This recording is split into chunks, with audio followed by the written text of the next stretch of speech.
I'm assuming that there are just kind of, you know, general purpose device controllers that you can plug into a USB at this point, and yeah, right, well, you know, all we have to do is write a driver for it. I mean, you know, we've written drivers for lots of different things.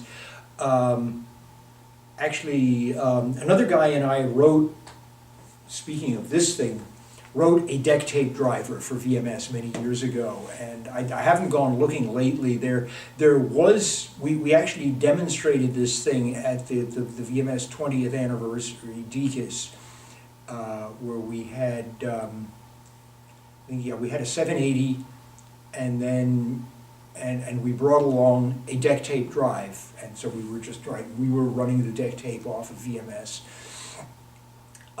but. Yeah, we did have a guy who did USB drivers for a bunch of different things, like including little digital postal scale. Oh, and he did a driver for a joystick as well. So we did.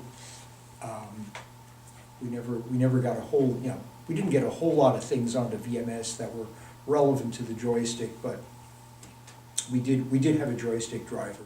We had a music playing system at one point. This was during the development of VMS version 2. We supported a device called the LPA11. LPA stood for Laboratory Peripheral Accelerator.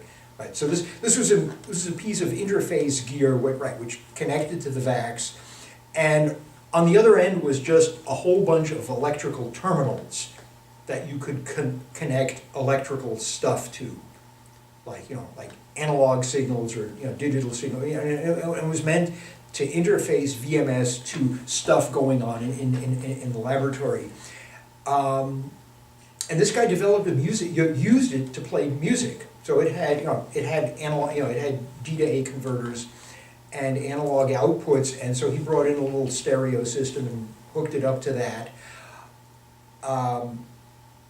And so this was, so when was this? This was like 1979. So this was one of the world's first digital music systems. So it was a VAX 780 in the LPA 11. So it was not practical as a retail product. And so he could fit all of 10 minutes of music onto an RPO6, right? Just to give you an idea of because our RPO6 are 176 megabytes, right? A CD is 700 megabytes.